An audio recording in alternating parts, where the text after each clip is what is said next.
Alam niyo po, ito pong ginagawa dito sa probinsya ng Pampanga ay kahangahangan.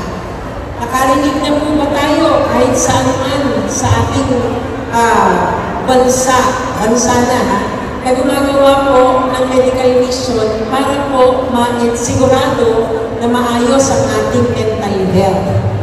Pinuri ng Department of Health ang pamahalang panlalawigan ng Pampanga sa pagbibigay pansin sa mental health sa pamamagitan ng mga programa tulad ng mga psychiatric intervention.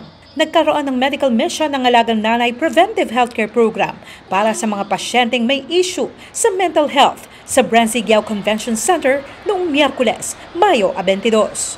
Seldom would we find this kind of medical missions in the country. Lagi, syempre, pag nag-medical mission, yung mga sakit sa katawan. Pero yung sakit sa kaisipan, lagi natin minsan least prioritized. Kaya itong ginagawa ni na Vice Governor Lilia Pineda ay napakagaling kasi pati yung kaisipan ay malusog dito sa province of Pampanga. Kailangan natin bigyan ng effort kasi marami sa ating mga kababayan hindi sila aware na meron silang pinagdadaanan na ganito mga simptomas sa kaisipan. Marami rin sa ating mga kababayan nagkakaroon ng parang diskriminasyon laban sa ganitong sakit.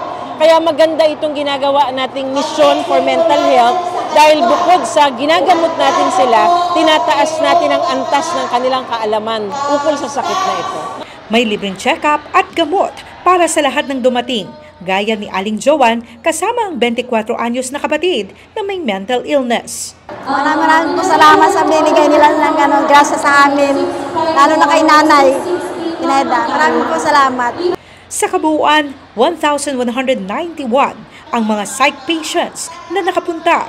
Unang-una ma'am, siyempre yung mabigyan ng pagkalinga sa kanilang health problem, sa kanilang mental health problem, lalo na po yung hindi pa napa-check up talaga at yung mga merong kailangan na gamot, maintenance. So meron pong ipamimigay na malaking tulong kasi malaking gastos din po kasi yung mga ginagamit nila, mga gamot nila for maintenance. Kasi kung yung iba pag hindi sila nakakapag-maintenance, sila po yung mga nagwawala ma'am.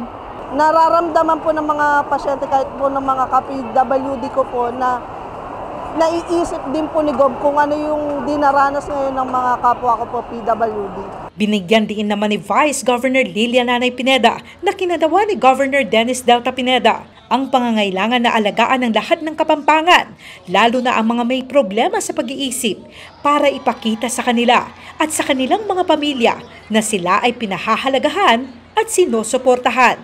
Nagkaroon ng programa ng Department of Health na monthly libre yung gamot. So ginawa ko na lahat, nilikom natin. Para naman, kasi lahat ng may sakit na ganito, mahirap lang.